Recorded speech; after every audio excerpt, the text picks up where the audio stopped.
She was born into royalty, married into power, and could have lived her life surrounded by gold, luxury, and comfort. But she gave it all away to serve the poor, the sick, and the forgotten. This is not the story of a queen who reigned. It's the story of a saint who served. The incredible, inspiring life of Saint Hedwig of Andechs, the queen who chose Christ over crowns. Hedwig was born around 1174 in the castle of Andechs, in what is now Germany. Her family, the Dukes of Andechs, were among the most powerful noble houses of medieval Europe, related to emperors, bishops, and kings. But from the moment she could speak, Hedwig showed signs of a different destiny. She preferred silence to gossip, simplicity to luxury, and prayer to parties. At just 12 years old, Hedwig was married to Henry the Bearded, Duke of Silesia, a political alliance that united kingdoms. Yet, Hedwig's mission wasn't power, it was purpose. As Duchess of Silesia, Hedwig could have lived like a queen. But instead, she lived like a servant of God. She established hospitals, orphanages, and shelters for widows. She built monasteries, including the famous Trzebnica Abbey, where Cistercian nuns still pray today. Her home became a refuge for the suffering. Her heart became a sanctuary for Christ. Hedwig was known to wash the feet of beggars herself, sometimes barefoot in the winter, offering warmth from her own cloak. When her husband once tried to forbid her from giving away too much of their wealth, she smiled and said, "My lord, if we never empty our hands, how will God fill them?" Hedwig's faith was not without pain. She and Duke Henry had 7 children and buried 5. Each loss carved a deeper humility in her soul. Then came her greatest trial, the death of her son Henry the Pious, who fell in battle defending his faith against Mongol invaders in 1241.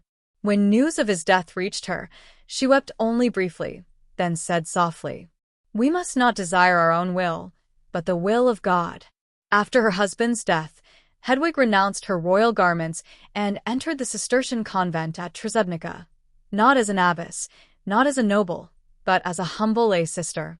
She vowed chastity, poverty, and obedience.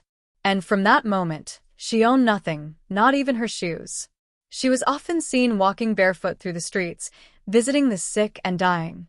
When her attendants offered her sandals, she smiled and said, "My feet must walk the path my Lord walked," and his path was bare. Many miracles were attributed to Hedwig during her life. One legend tells of a poor man who was blind. Hedwig prayed over him, and his sight was restored. Another speaks of her prayers ending a famine in Silesia, after which she fasted for weeks to thank God.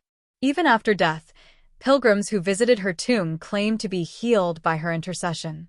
But Hedwig never sought glory. She said only, "If I am kind, it is because I have been forgiven much." Saint Hedwig of Andechs died on October 15, 1243, surrounded by her sisters in prayer. Her canonization followed quickly. Her holiness was undeniable. Today, she is the patron saint of orphans, widows, and the poor, and of Poland and Silesia. Her life stands as a timeless message that the greatest crown is not made of gold, but of grace. She reminds us, you don't have to be born a saint. You just have to choose love every day. Saint Hedwig of Andechs, a queen who became a servant, a mother who embraced loss with faith, a soul who traded palaces for prayer. Her life whispers a truth the world forgets, that the path to heaven begins where pride ends. May her example inspire us to walk humbly, love deeply, and give generously. This is the saint's path. If her story moved you, share this video to let her light reach more hearts. Subscribe for more true stories of faith, sacrifice, and divine courage.